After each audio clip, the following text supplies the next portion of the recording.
Jésus nous dit, moi je suis le vrai cep, et mon Père est le cultivateur. Moi, je suis le cep, vous, les sarments. Celui qui demeure en moi, et moi en lui, celui-là porte beaucoup de fruits.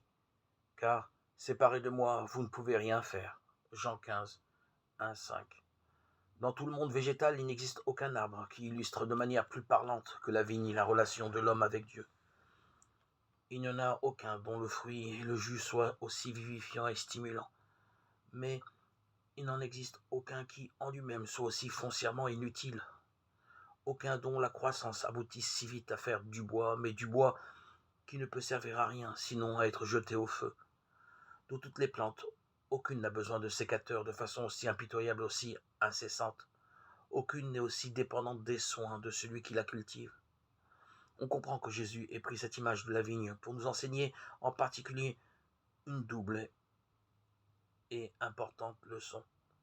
Lui-même se désigne comme le cep, le pied de vigne. Les croyants sont les sarments, autrement dit les branches. Il va de soi qu'une branche d'arbre n'est vivante et ne peut produire du fruit que si elle est rattachée au tronc qui la porte et si la sève circule en elle. Demeurez en moi, dit Jésus, le sarment rattaché au cep et moi en vous, la sève circulant dans le sarment. C'est la première condition pour porter du fruit. Car séparé de moi, vous ne pouvez rien faire, confirme le Seigneur à ses disciples. La deuxième condition est de subir une taille compétente et attentive de la main du vigneron, le Père, afin qu'il porte plus de fruits.